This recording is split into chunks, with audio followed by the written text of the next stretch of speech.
James Day, public television pioneer and chairman of the CUNY TV Advisory Board, passed away in April 2008. His legacy includes the series Day at Night, which aired for 130 episodes beginning in 1973. The program features interviews with many of the great thinkers and achievers of the 20th century. These 30-year-old programs have been restored. The interviews remain fresh and relevant today, exploring issues that are still important to society. Showing them again is CUNY TV's tribute to Jim and his contributions to public television.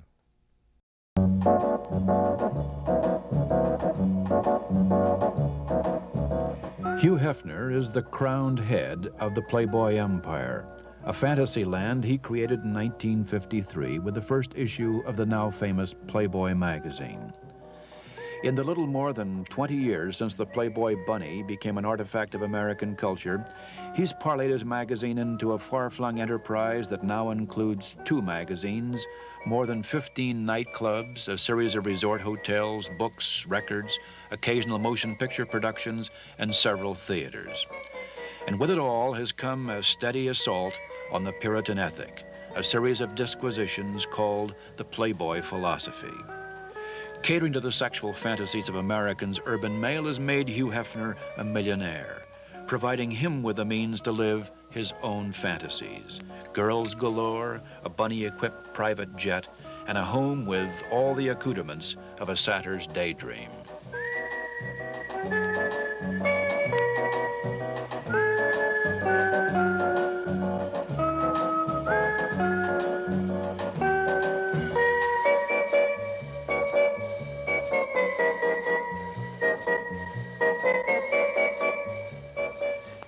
Hugh, I've often wondered whether a middle-aged man can find happiness with millions of dollars, all the creature comforts the money can buy, and what seems to be an inexhaustible supply of dazzling female playmates. It's possible. It is possible. It is possible. It's rather interesting, I think, about our society that we are very suspicious of those very things that are supposed to bring happiness, and that conflict exists. But I've had it both ways because I came from rather humble middle-class origins, and you weren't particularly happy there. Rich is better. Rich is better, yes. Well, I've read about you. And even better, of course, if you're, more importantly, if you're doing it, you know, on your own terms, in terms of something that you believe in. I mean, I think that's the real pleasure. I've read about you that at least in the recent past, you never had time to enjoy all these things, because if you threw over the Puritan ethic, you certainly didn't throw over the Puritan work ethic.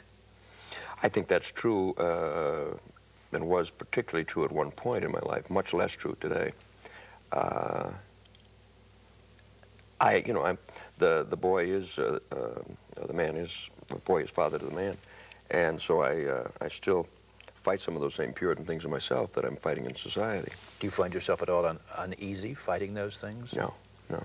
I'm just, you know, aware of it. I'm a very introspective person, and but I would say that one of the things, and I'm really grateful for 2 things, both the success, and because it is for me a very personal, it's really not a business, a very personal success, but also the fact that I'm lucky enough to be put together in a way in which I, psychologically, where I'm able to enjoy it, and I do.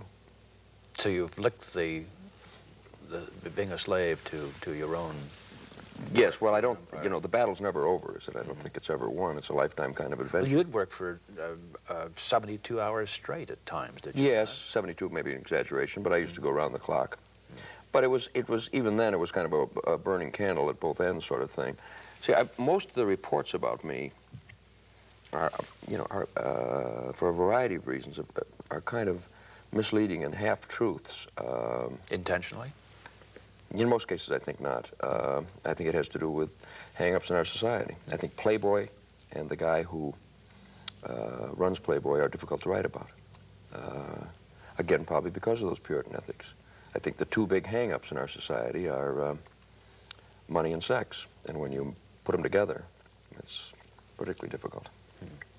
I think there's a kind of almost a Rorschach test sort of quality about writing about Playboy, in which you get you know, 2/3 Playboy and 1/3 preconceived ideas, prejudices, you know, pro or con.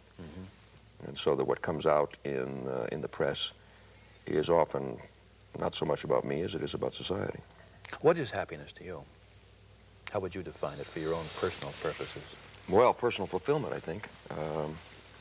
First and foremost, doing what you really want to do. And, you know, hopefully being successful at it. Mm-hmm. The real pleasure for me,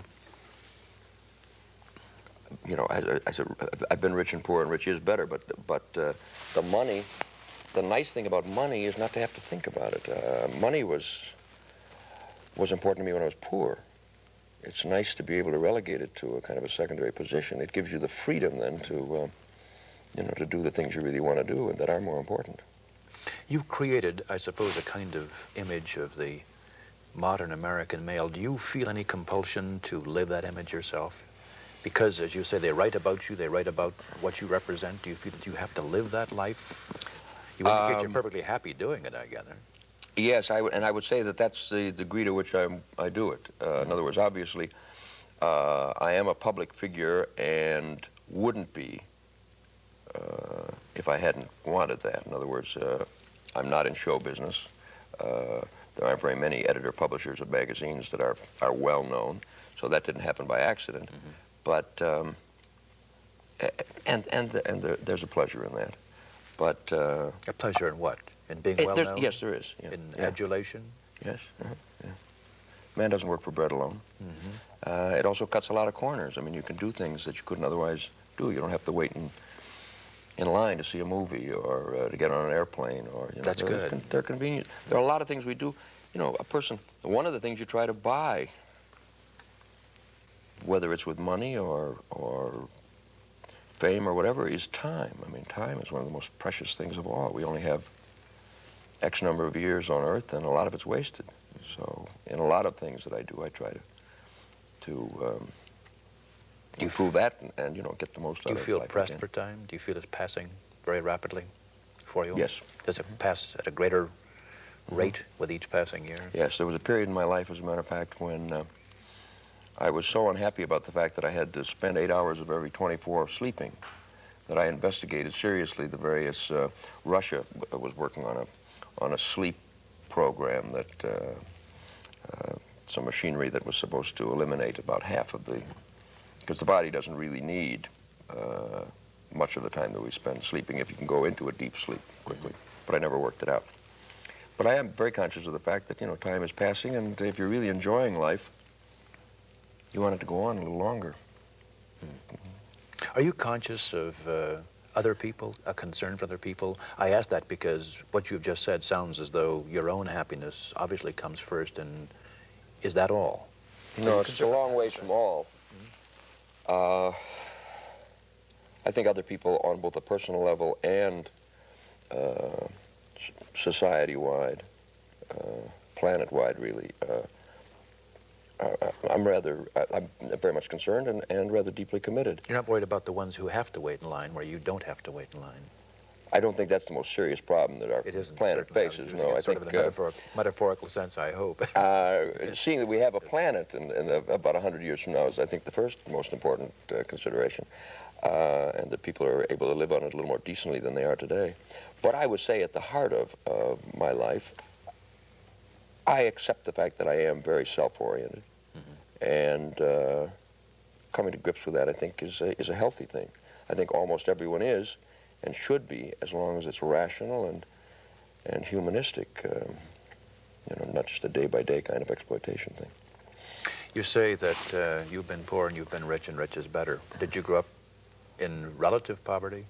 No, I wouldn't call it poverty. Not really. You grew up in Chicago, of course. Yes, Chicago was home. My folks were farm people, came from Nebraska. My father, they're both still living. My father's an accountant. But I was raised during the Depression, and we never wanted for anything, but we were not wealthy, you know, middle class. And it was a family in which you have said that you were never really free until you invented your magazine, so it was not exactly a free life in the sense in which you enjoy a free life now. No, but I think that a lot of that had to do with the traditions that were, you know, accepted at that time. It's not unusual. My folks are both college educated and were school teachers for a time. Came from a strong Methodist, rather almost fundamentalist Methodist background. And a lot of that idealism stuck, but a lot of the trappings didn't. It was the trappings and the very traditionalist morality related to sex and pleasure that... Were you in any sense a rebel against those yes, as a youngster? Yes, Were you? yes. I think that's, as a matter of fact, I think you can look to the roots of that as the explanation for Playboy, although it wasn't conscious at the time. I can see You now... described as oh, excuse me. I can see now that, you know, I was fighting the same kind of things on the playground when I was a kid that that I do in the magazine now. There was the kind of social inequalities and things that that bothered me then have simply gone on and grown and disturb me now. You were described as a rather shy, introverted adolescent. Doesn't sound like a rebel who was fighting on the playground. Well, I don't know whether being introverted has much to do with with idealism, etc. There was a period in which I withdrew, and that's when I was quite young. We're talking about grade school now. And that's important. And what I withdrew into was a lot of my own dreams and fantasies, and that's what led me to writing. Because I think that anyone who is interested in the creative arts, to some extent, needs that sort of detachment and that kind of introspection. So it's that I was referring to. And, you know, that led me into all kinds of, writing and cartooning. And you were a cartoonist. yes, Which yeah. I'm surprised to I discover. directed and produced my first movie when I was 16 years old. Where was that, in high school, I suppose? That was, one summer in high school, did a horror film called Return from the Dead. You also did a mini classic. Also did a cartoon strip when you were in high school, didn't you? Yes, yeah, it's a great many of them. And one in particular that was an autobiographical comic strip about my friends and myself, which I, continued for many years, and then that turned into kind of a scrapbook of, autobiographical nature about what we've been doing. Did your friends enjoy and accept this, or were they a little offended? No, I think I did it as much for them as for myself. What about girls when you were young? One always has to ask that of the publisher of Playboy. I mean, in high school, isn't it? Yes, rather typical, I think. Shy when I was very young. I used to be very interested in animals when I was a kid, and then I discovered girls and kind of lost interest in the animals. And now I've just... But with all the hang-ups that come from the... rather typical ones. The usual difficulties in dating, but, that was in 8th grade and beginning of high school, and then I went steady a couple times in high school, and really moved, I think, into a more extroverted, outgoing personality in the last 2 years of high school. The usual kind of adolescent adjustment. In many ways, typical of my time. I think my folks were rather typical of their generation. Really believed the Horatio Alger sort of American fundamentalist values, and I responded to it in a way I think that is rather typical of my own generation. And that and the insights that it produced, I think, are responsible for where I've taken my own life and for Playboy. After high school, you went into drafted into the Army and spent some time in the Army, then came out and went through the University of Illinois with a degree in psychology. Were you heading in a particular direction at that point? Was the writing still uppermost in your mind? Yes. Instead of they had a special school at Illinois for war veterans that permitted a greater variety in terms of the courses that you took. And so instead of going into journalism school and getting involved in what I felt was going to be a lot of dry detail, I took a variety of courses and majored in psychology, minored in creative writing and art, specifically because I was interested in magazine work, and I felt that understanding people and... you had no thought of starting your own magazine at this point, though, did you? In a kind of a far-off way, I did, yes. I've been starting magazines and publications since I was in grade school. My first newspaper, a little penny neighborhood paper, was started when I was 8 years old. Sort of a compulsive publisher. Yes, I guess so. Something of the... even in looking back, as a matter of fact, at the stories that I wrote when I was in grade school, they have the publisher's stamp about them, because in addition to writing them, I bound them and illustrated them, and there was the editor at work even then. Yeah. You didn't start your first real successful magazine, Playboy, until after you'd left another magazine, Esquire. You'd worked on a number of jobs and then left Esquire suddenly.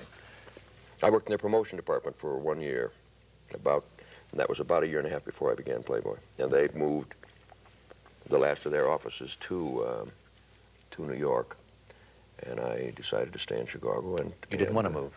I really, at that point, wanted to start my own magazine. Did you? Yeah. So the fact that they wouldn't give you a $5 raise was a good excuse for not just going. an excuse. Yes.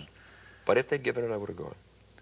Now, when this magazine first began to take shape, what were your objectives, other than to have your own magazine, to have control of it, to do what you wanted to do? Well, that was the top of the list. It was. Yeah. And the to first, be your own man. That's right. And to put together a book that you really believed in. I found, as a matter of fact, real personal fulfillment, corny as it sounds, for the first time then. And that's part of, I think, what led to the compulsive work thing. I was so turned on by But you had to doing start this thing. magazine with borrowed money, without too much money, as a matter of fact. You couldn't have Almost found not. fulfillment at the very outset, could you?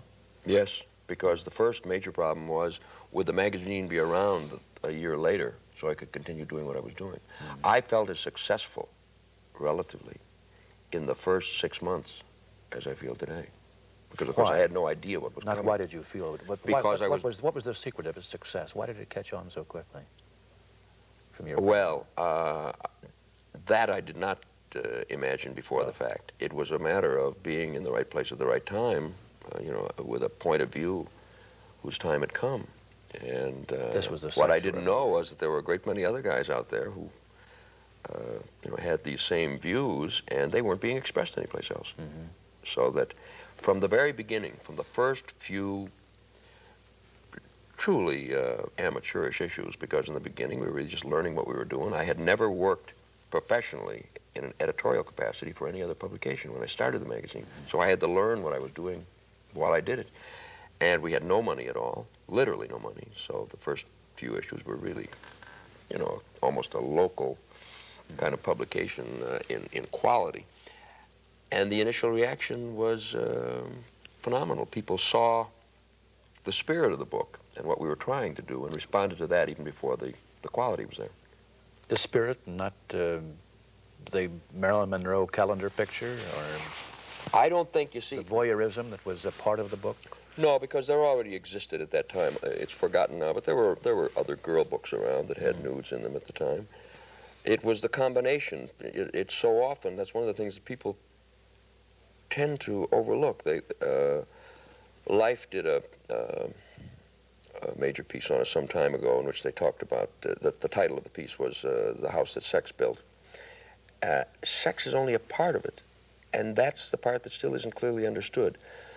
The whole idea behind Playboy was to try to put sex back into the total fabric of the interests of man, because traditionally in our society, we've kept them separate. We've created a whole concept of the devil in the flesh in competition with the spirit of man, body pitted against mind and spirit, this earth and its pleasures pitted against the hereafter. It was that fundamentally that I was really fighting.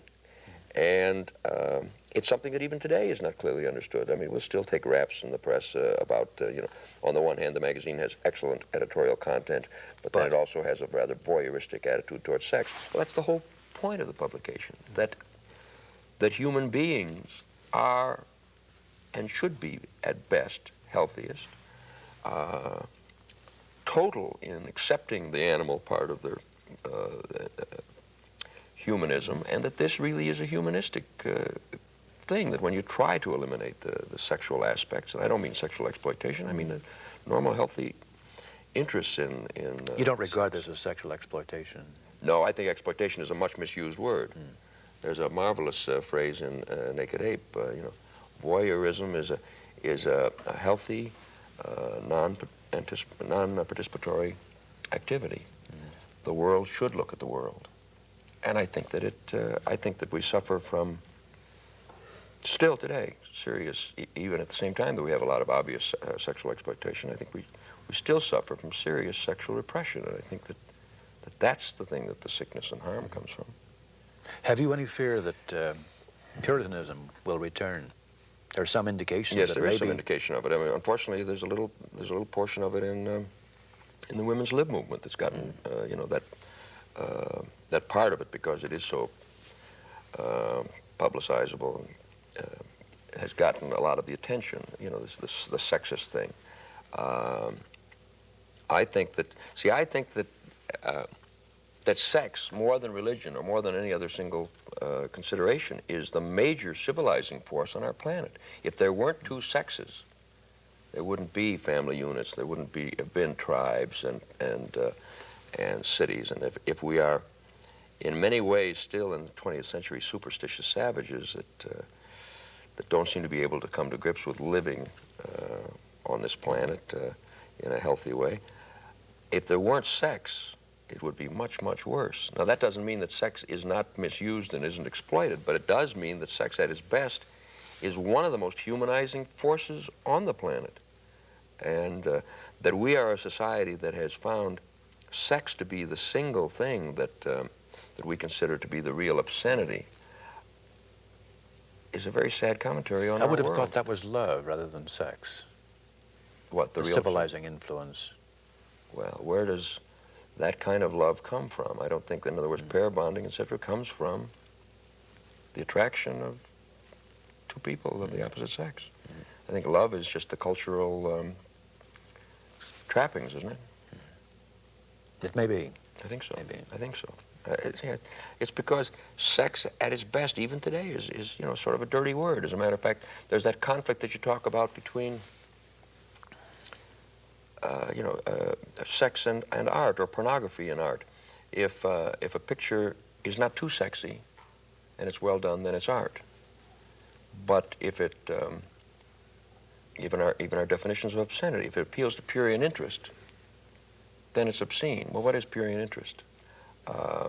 We use it as if it means simply sexual arousal.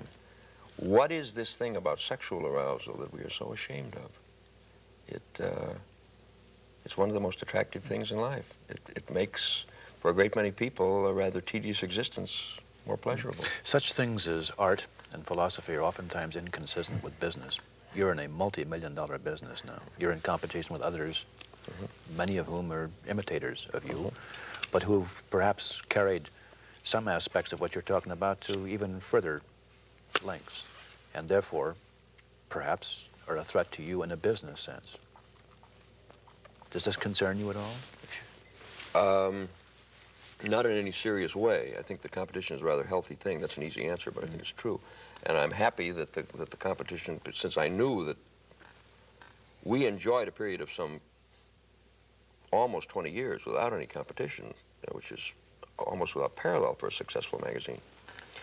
And at the same time, on a worldwide basis, the magazine was the most imitated.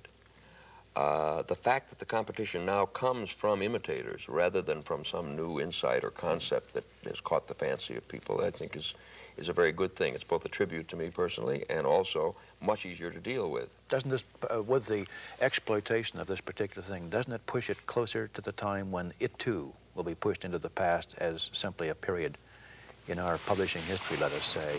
It seems that when you reach a point of excess, that's the beginning of the end.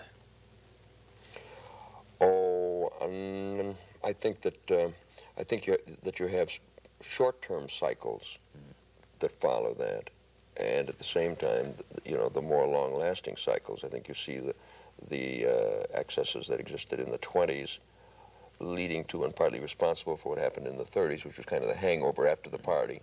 But that is still a rather short-term phenomenon. I think that on a longer-term basis, we are becoming more, I hope we are, more rational about, and more liberal and more about not only sex, but all of the various social problems. See, I think there's a close correlation. I think that sexual repression goes hand in hand with all kinds of other social repression, racism and the rest of it, and there are very real evidence of this. I think that a repressive authoritarian society is also the most Puritan. You sit at the top of a very large business enterprise, which seems constantly to be expanding into other fields. How much is enough? You once had essentially a one-man enterprise. You controlled most of it. You certainly can't control most of it now. Bigness is quite unimportant to me. In other words, on the one hand, obviously you enjoy it as simply a kind of an indication of the success. And if you're interested in communication, and that's one of the things that motivates a person when they are in publishing, communicating with more people has its own satisfactions. But I dislike, on a personal level, the fact that I am more removed from the day-by-day things that I really enjoy, which is editing, as a result of the success. You wouldn't like to pull out entirely and enjoy your gains so far? To some extent, I, as a matter of fact, have been doing that in about the last year. Not pulling out entirely by any means, but doing something that I felt was quite necessary for the good of the company because of its growth, and also for me, which is something that I found very difficult in the early years, and it's called delegating authority. Yes. You can do that now. Yes. And doing it rather well now. Hugh, much of your philosophy, of course, centers upon youth, the joys of youth, pleasures of youth. How do you feel about growing older? You're reaching that midpoint now. How are you going to grow old gracefully? Can you forget that? I think it's quite possible to do if you have the right attitude. I think that Otto Preminger made the observation once in a conversation that we had that you never really know how old you are because you never know when you're going to die. So at any given age, you never really know how far along in your lifetime you really are. And it's a worthwhile insight. Another way of saying the same thing is really that, you know, the old cliche, you are as old as you feel. I think that one of the sad things in life is that people tend to grow as human beings when they're young in their school days, and during that period, life is an adventure. And then they settle down into what's called maturity, and often isn't, they just then begin to repeat decade by decade the life that they've already accepted. I think life should be that kind of adventure till you die. You don't see yourself as the Esky, the old man from the magazine you left, as the aged playboy. I think that you can go on making life an adventure forever if you work it right. Well, not forever, but for as many years as you've got. Thank you. Thank you.